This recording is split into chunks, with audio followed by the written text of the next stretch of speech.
Hello, viewers.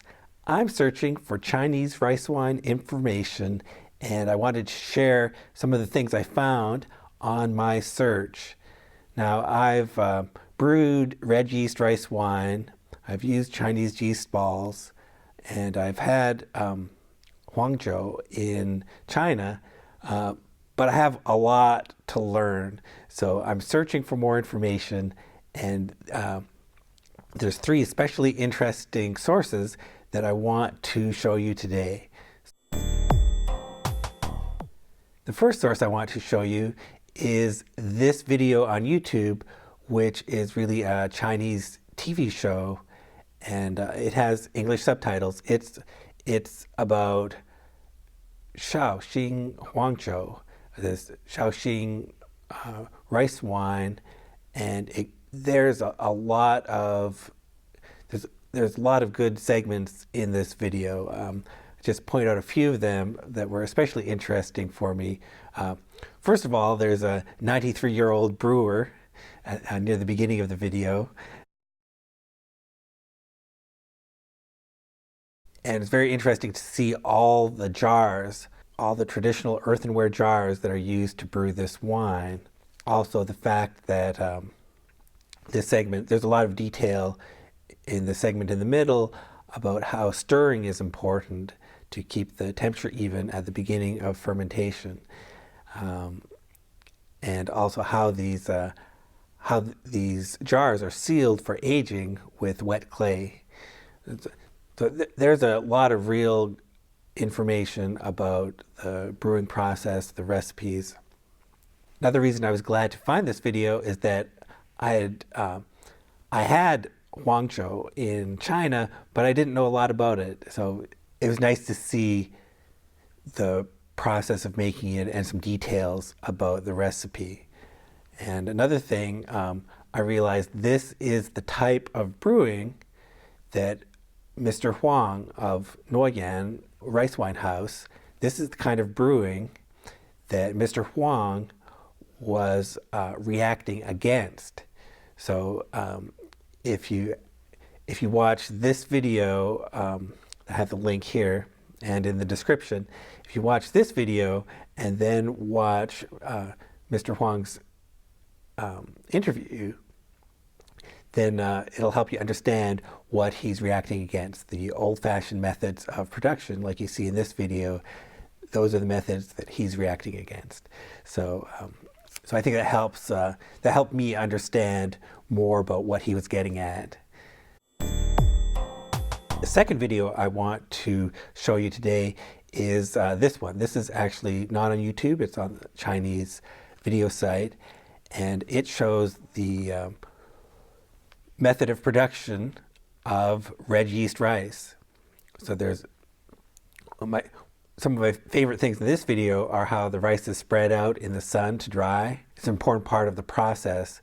After the red mold grows on the rice, you can see that progressing day by day. It's an important part of the process to spread it out in the sun. That gets rid of any harmful molds. Another nice thing in this video is they show a number of dishes made with red yeast rice. So you can see these dishes here. I like the flavor of red yeast rice and making the red yeast rice wine. I've had a lot of fun brewing red yeast rice wine, and I want to learn more. So that this was a good video for me to find.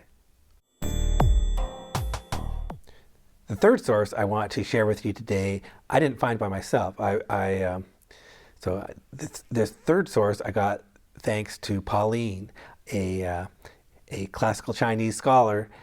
When I told her I was brewing Chinese rice wine, she told me about this agricultural text from 1500 years ago. This book is called Qimin Yaoshu, and like I said, it's 1500 years old.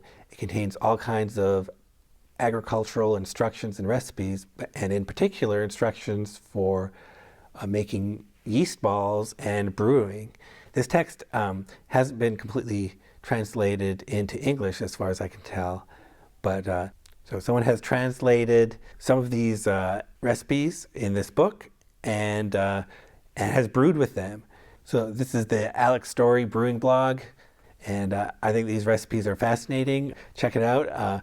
One thing I'll especially want you to note is this, the recipe for yeast balls. It's wheat-based yeast balls, but the wheat is prepared in 3 different ways. It's steamed, it's stir-fried, and it's left raw. And each of those is ground up and mixed together. So I like that concept of combining the same ingredient but in 3 different forms to make the yeast ball. It sort of covers all the bases that if you can't get the mold to grow in just one of these kinds of preparations, you need to use all 3. You can't just be raw, can't just be steamed, can't just be stir-fried.